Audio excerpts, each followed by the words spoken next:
Welcome to the Empowered Investor Podcast. Have you ever felt overwhelmed by the sheer volume of choices and voices telling you how to plan or invest for your future?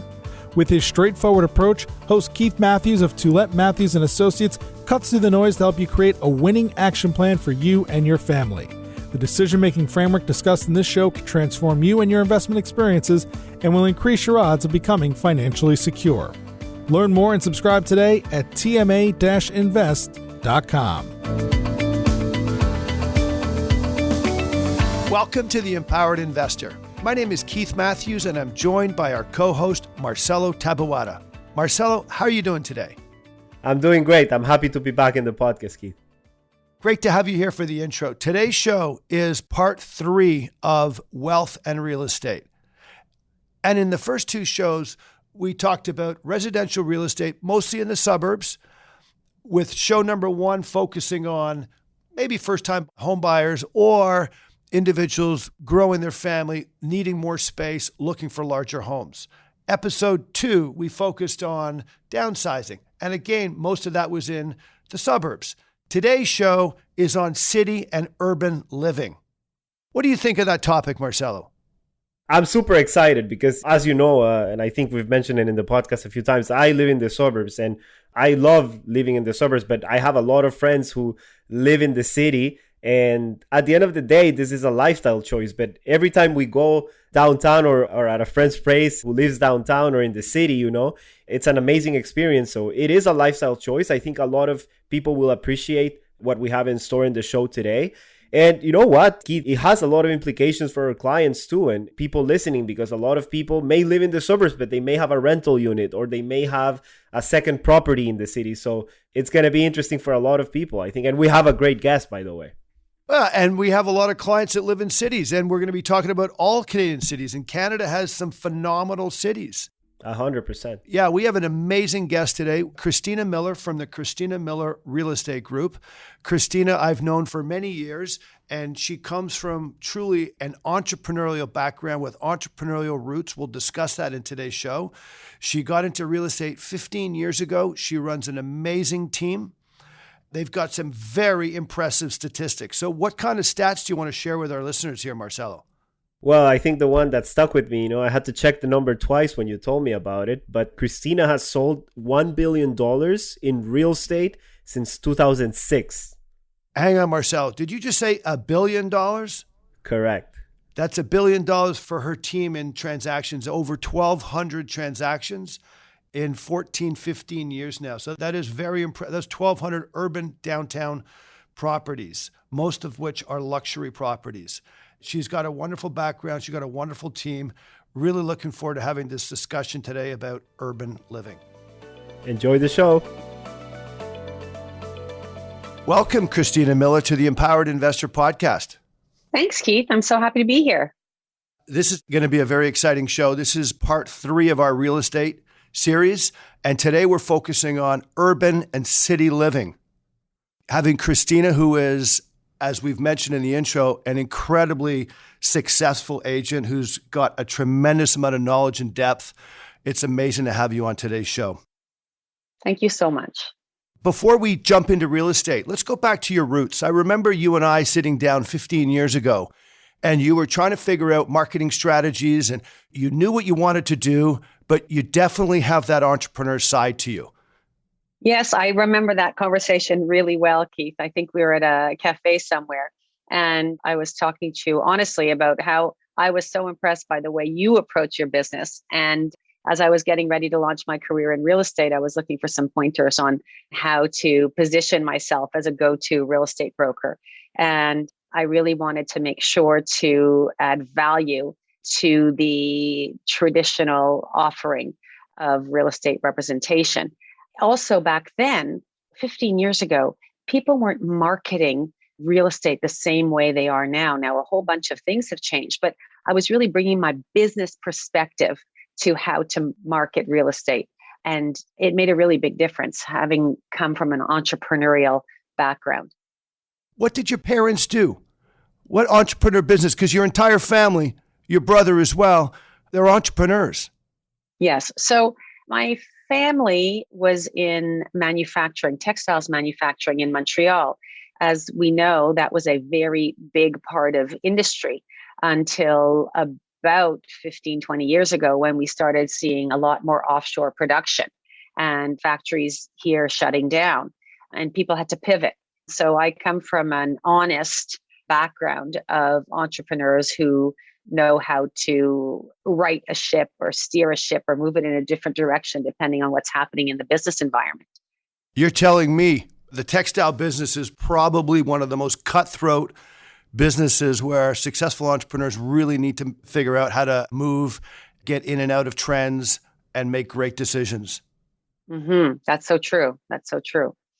Anyhow, so I always envisioned working for myself eventually. When I graduated from university, I worked actually in the not-for-profit sector in the arts in Toronto. Then I was working at Harbourfront Centre and then at the Ontario Science Centre. But even while I was working for other people, I always had some kind of side business going on, a little bit of a side hustle, let's say. And I remember I was probably about 25, 26 years old, and I decided to put together a home goods sale. And I started calling giftware suppliers and buying their ends of lines and reselling it over a big weekend in Toronto. I always knew that I had this entrepreneurial spirit in me, and without a doubt, handed down by my family. Wow, it's an amazing story. And then you took that entrepreneur passion and you brought it to real estate 15 years ago. Yes. But there was a bit of a journey before that. I worked for myself for 10 years, not in real estate. After I had kids, I wanted something that could allow me the flexibility and allow me to be my own boss. And so I worked in the marketing sphere, doing marketing consulting as a freelancer for different companies. And as well, I had a business supplying trade show lanyards to trade shows across North America and big events. But then with the rise of the import business, the cost of my goods started to become too expensive because I was making them locally. And so I was losing business to China. And I am a very loyal client serviced person. And I was realizing I was losing business over pennies. And I thought, oh my goodness, I can't continue to work in an environment where the service that I'm providing is not valued. It's just the dollar or the pennies that matter. So I said, that's it. I've always wanted to go into real estate. It's been in the back of my mind. I thought I would do it at the age of 50, but instead I started at the age of 40. And that was really because I knew that in a business that is so based on connection and emotion to a client that I could do well. I just knew it intuitively that that was going to be the sphere where I would be happy and be able to provide a great service to my future customers. Well, it's great to hear sort of the foundation and the roots where individuals come from, because you've brought that service, that client service and that entrepreneur flair to your real estate practice and business in the last 15 years. So let's switch gears and get into real estate. Sure. Yeah, a year ago, we're celebrating our 1-year recovery point from the lowest point in the pandemic when there was the lockdown last March, April, May. You were in the real estate business. You had a big team. What did that feel like being in the real estate market a year ago? Well, I can tell you when the news came down that all of us were being sent home with our stay-at-home order and that we couldn't even show properties, it was frightening. Like every business owner, I thought to myself, we are only March 15th. How are we going to get through the whole year? And I have a pretty substantial payroll of people that work on the inside. And I really did not want to put anybody on unemployment or CERB or anything like that. So we set to work, put our heads down and thought, in a business that is so active, and 2019 was already a very good year. And the end of 2019, we were seeing a rise in the real estate market. Even January, February that year was very, very good, 2020. And suddenly to have the brakes on, I thought, okay, what are we going to do with this newfound time? And of course, none of us knew how long it would be. So we decided to look internally and take the opportunity to improve our systems and procedures. So we adopted new technologies. We cleaned up our database. We did training. We met 3 times a week as a team on Zoom to stay connected to each other and share ideas and talk about what kinds of things we were doing to stay sane. I mean, here I was with a team of, we were probably 9 of us at that point. We've actually had to hire people since because it's been so busy. But 9 of us would be on that Zoom screen talking about how we were staying sane. And it was really interesting to see how different people were handling it. Some of our team members headed to the country where they could be outside a little bit more. And others were stuck in their urban houses staring at the same walls. And we really helped each other stay healthy. Yeah. And it must have been scary as an owner of a practice. Absolutely, it was. My husband helps in the business on the back end, and he was helping me run spreadsheets for 0 income through to the end of the year. And we were trying to see how long we could float that way. But little did we know what change would be ahead just 8 short weeks later when the real estate market was allowed to go back to business. And let's focus on that now. So today's show is about urban and city living. We've done 2 shows on suburban living. So let's focus on urban and city living. What are the main categories within sort of a city living environment?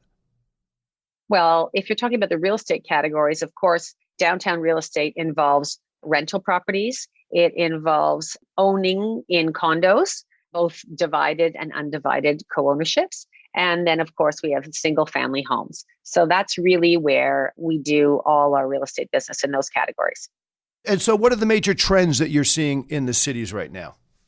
So what we're seeing is a lot of change, like everywhere. And it's coming from all kinds of thinking and thought patterns.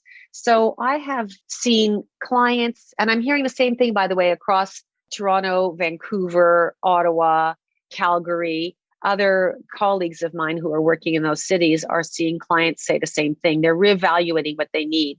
So we're seeing everything from people who've been sort of happy living in their small homes, suddenly realizing they can hear the kids everywhere suddenly as they're trying to work from home. And they want to upsize to a house with 2 home offices, maybe a little more outdoor space. So we're seeing that.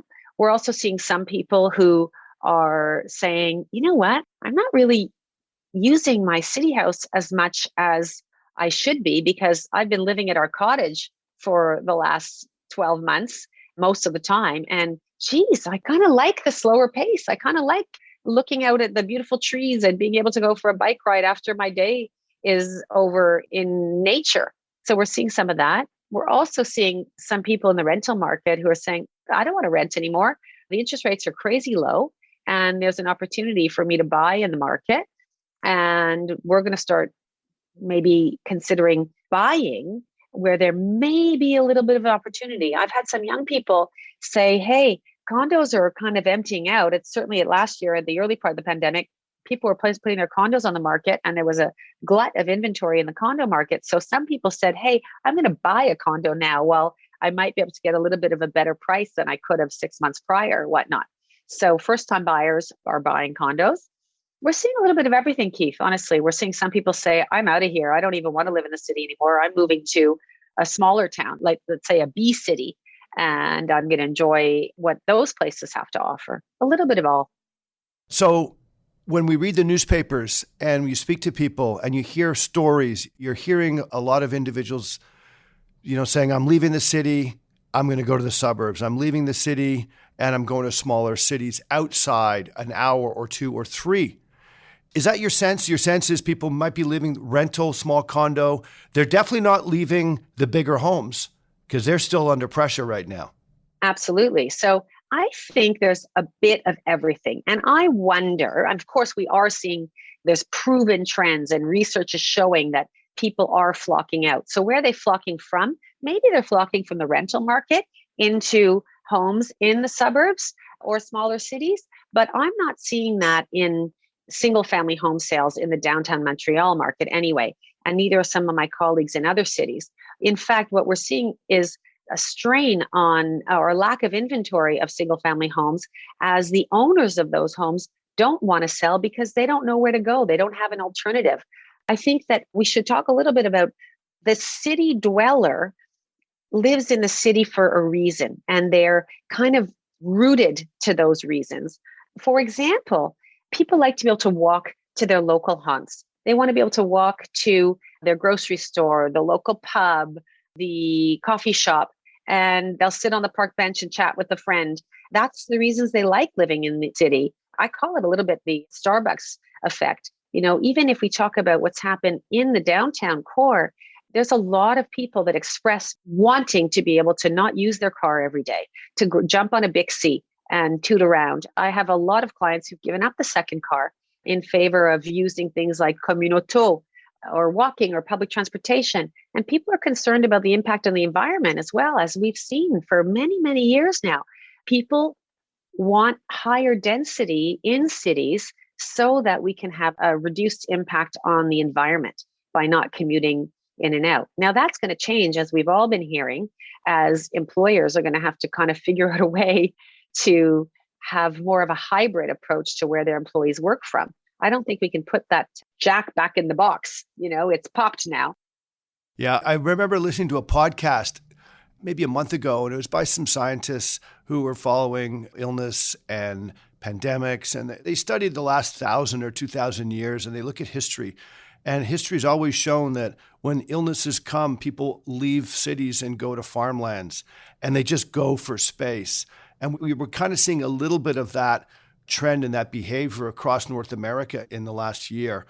But what they also said is it is a matter of time and people will come back because they want the activity of the city. It is a wonderful thing to sit in a city park and have life going on around you. And I think I've spent more time discovering nooks in the city due to the pandemic than I ever did before. A couple of weeks ago, friends and I gathered in St. Henry in Sir Georges Etienne Cartier Park. We brought our chairs, we brought our own appetizers. You're actually allowed to bring a glass of wine. Who knew? Anyhow, we had a lovely gathering in a safe environment outside in our own bubbles. And it was so much fun to be around other people who were enjoying the outdoors. And we're very, very lucky in Canadian big cities.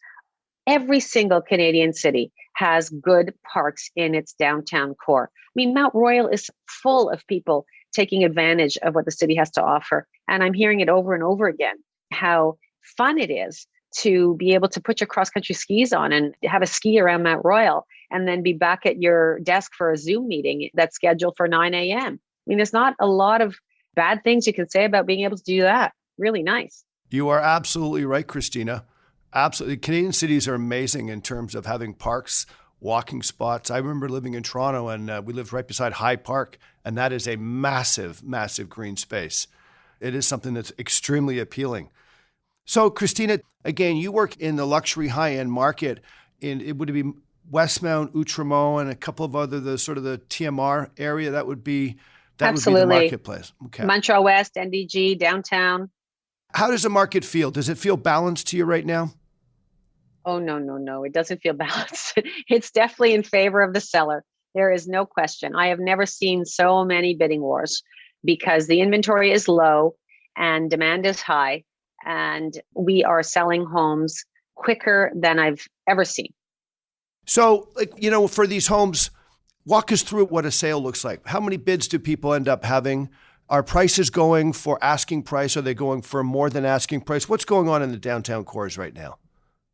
So the listing price to asking price is tighter than it's ever been. We've seen more properties sell for over asking than I have in my 15-year real estate career. If a house looks good and is in good condition, it has a much higher chance of selling for over asking. And that's because people in this pandemic world are worried about taking on renovations. We hear and read every day about how the cost of lumber has gone up, how it's impossible to get a contractor because people are looking around and deciding, I've been spending a lot of time in this house and boy, oh boy, I hadn't really noticed, but I could use a little bit of home improvement. So it's hard to get a contractor. So if people are offered something that's in good condition where they can move in literally with their toothbrush in hand and unpack some bags, then that's making that property very, very appealing. So we are seeing trends of renovated houses in good condition selling at 3 or 4 times the speed that they used to with a lot of demand. We listed a upper duplex in Montreal a couple of weeks ago, And we had 12 offers on that property. It's in very nice condition. It's surpassed anything we would have imagined. Literally, we've made ourselves a spreadsheet to deal with bidding wars now so that we can lay out all the offer details for our clients so they can go through it and choose what makes the most sense for them. So you definitely are seeing bidding wars in single family homes in the cities. Yes, and not only single family homes. That example I just told you about was an upper duplex. So it was a condo as opposed to a condo in a tower. And we have a lot of supply of that right now. Little parts of houses, an upper duplex, a lower duplex, or a fourplex with maybe a roof terrace, that is really in high demand because often they come with a patch of outdoor space, which people appreciate. Okay, so that's a pretty big distinction for city living then. So apartments and condos in towers, it makes sense when you have to get into an elevator. Those are struggling or in less demand, perhaps, versus single family homes or condos in a 5-story condo complex. That's right. I listed one in the McGill ghetto a couple of weeks ago, and the woman called me up and said, "Hey, I hear the condo market is soft, and I'm wondering if I should bother listing my house right now." And I asked her a little bit more about where she lived, and it turned out she lived in the middle floor of a triplex with a parking space and a lovely little balcony that is sun-filled all day long. And I said, "Oh, no, you are going to have no trouble selling that." And sure enough, we listed it and we got 6 offers and it sold for over asking of about 4 or 5 days after we allowed the visits to happen. So definitely there is a distinction. If you can feel like you're in your own private oasis as opposed to in a big tower, there's more demand for that kind of place. Well, that's a massive, thank you so much. Yeah, that's a great distinction. So what's driving the shortage of supply right now? In family homes in major cities, what's driving that shortage? It's really the sellers of those properties are not quite ready to sell yet, and they don't know where to go. Generally, if they're going to go to the trouble of moving, they want to take a decent sum of money out of the market. Let's say 50% out. So that let's say if they're going to sell for 2 million, they want to buy something for 1 million, and they can't find that inventory. And so they're saying, "Oh, forget it. I'm going to stay right here." Some of the options that they could go to are condos, but then condos come with high condo fees and potential assessments, and they find it actually less expensive to stay in their homes and to take on some of those fixed costs in condo living. So they're saying, "No, I'm going to stay here." If I had townhouses that I could offer people in the urban core where they still had their own front door and a little patch of grass in the back and a nice garage for their one car, I could have more people selling their homes. But right now they're just staying put. That's what popped up in the second show that we did, where we talked about the downsizers, and there just doesn't seem to be a place for them to go. Yes. Even in the suburbs, people are looking for townhouses. How do we fix this? I mean, it seems to be that everybody is suggesting, obviously, we need more supply. So how does it get fixed? Any ideas on that? Or is that a magic question? I understand it's a tough one, but what are your thoughts? If we talk about it in the downtown cores, we need to increase density. And I know mayors of all our big cities across Canada are trying to fix that with modifying development rules and whatnot so that we can have denser cities. But that takes time, right? It takes time for that to happen. And there are processes in place where the public can comment, and there's a lot of the not in my backyard. So you might be living somewhere and you don't want an apartment building coming up at the end of your block. So there's a lot of hoops to get through before new developments get approved. You are so right, Christina. We've heard the NIMBY effect throughout this series, the not in my backyard effect. Yes. So the NIMBY effect is not just reserved for suburbia. It's also urban city. Oh, no question. No question.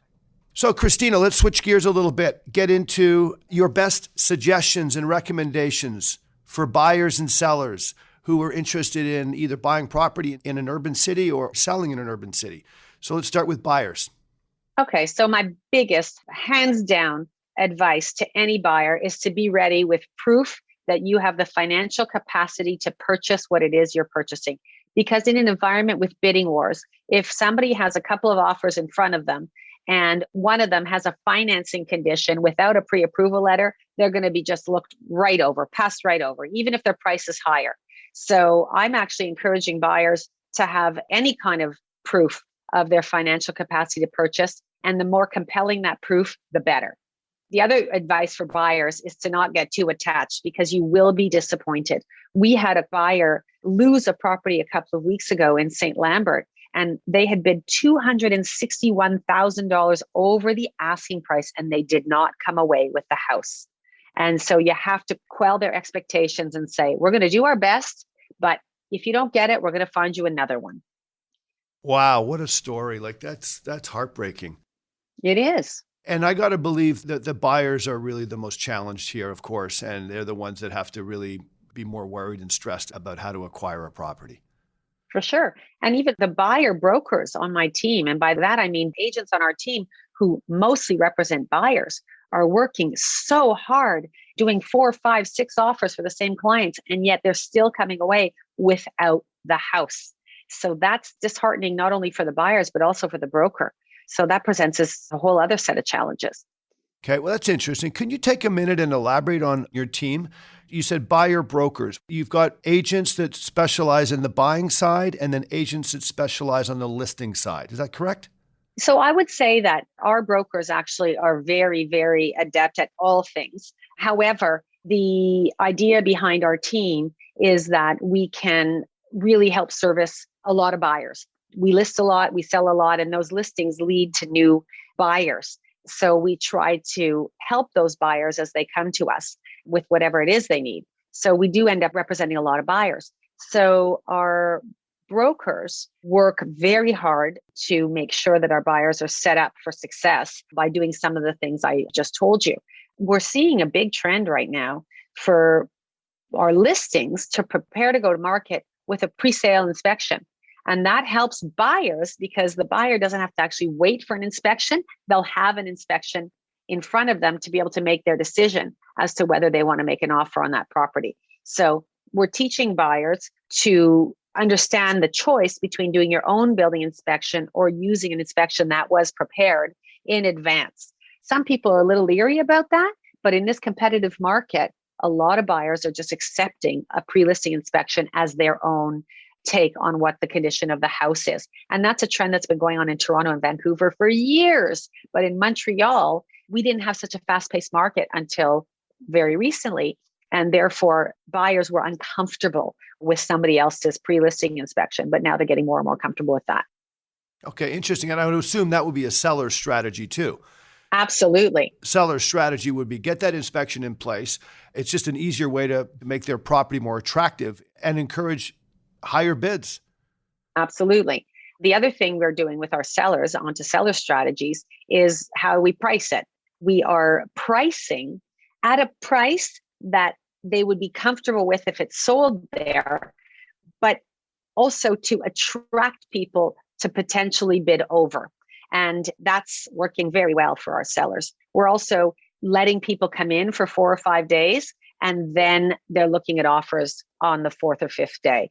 And that's working as well to make sure that everybody has a chance to get in and put down their best bid. Okay, fascinating. So any other sort of final suggestion for a buyer or seller? Well, certainly talk to your broker. Talk to your broker about the landscape.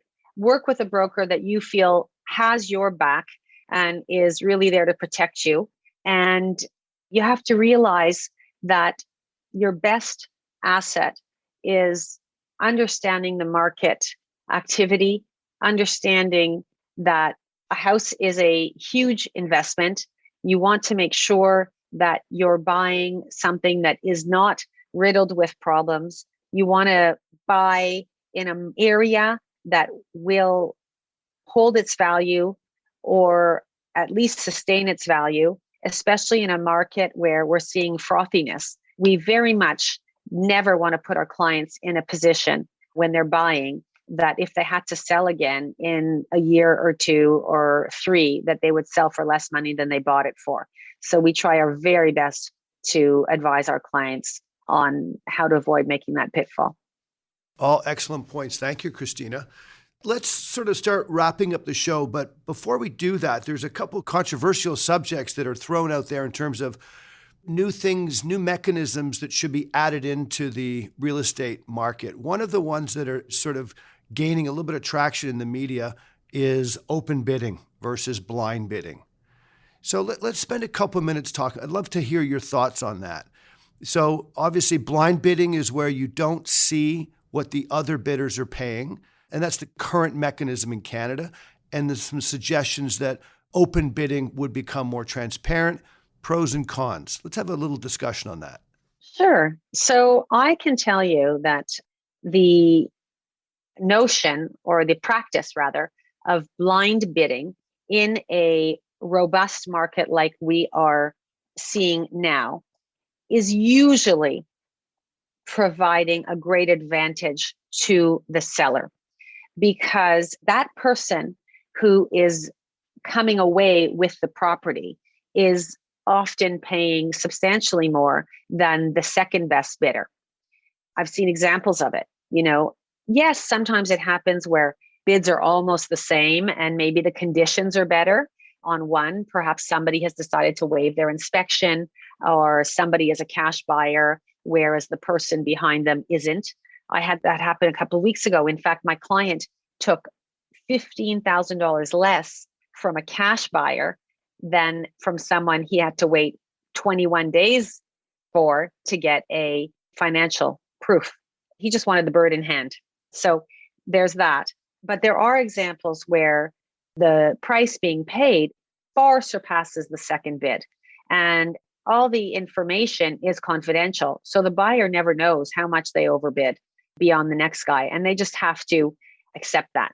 And usually they're very comfortable with it. They say, no, I don't care. I'm probably $100,000 over the second bid behind me, but I don't care. I want the house. So what about the argument in favor of the seller, actually, where if there was a second or third place bidder, if they would have known what the first place bidder was bidding, they might actually pay a little bit more. Do you think there's any substance to that? Or I guess it could happen, but... I think it could happen. It could happen. But at some point, the bidding has to stop. Now, I know that there are places in the world where open bidding has been the practice. I think trying to turn the Canadian market to that is going to take some time and meet some resistance. People don't like change. That's for sure. So we'll see. We'll see what happens in the long term. But overall, I'd say if I had to place my bet, if we could sort of open every bid that's ever happened and interview every potential buyer, I'd say that the closed bidding process ends up favoring the seller. Fair enough. Fair enough. Great observation. Well, Christina, thank you so much for sharing your time today. I know our listeners are very appreciative. This wraps up our third part and a great part on urban and city living. So thank you so much, Christina. Thank you very much, Keith. It was great to be here. You've been listening to the Empowered Investor Podcast, hosted by Keith Matthews. Please visit tma-invest.com to subscribe to this podcast, learn more about how his firm helps Canadian investors, or to request a complimentary copy of The Empowered Investor. Investments and investing strategies should be evaluated based on your own objectives. Listeners of this podcast should use their best judgment and consult a financial expert prior to making any investment decisions based on the information found in this podcast.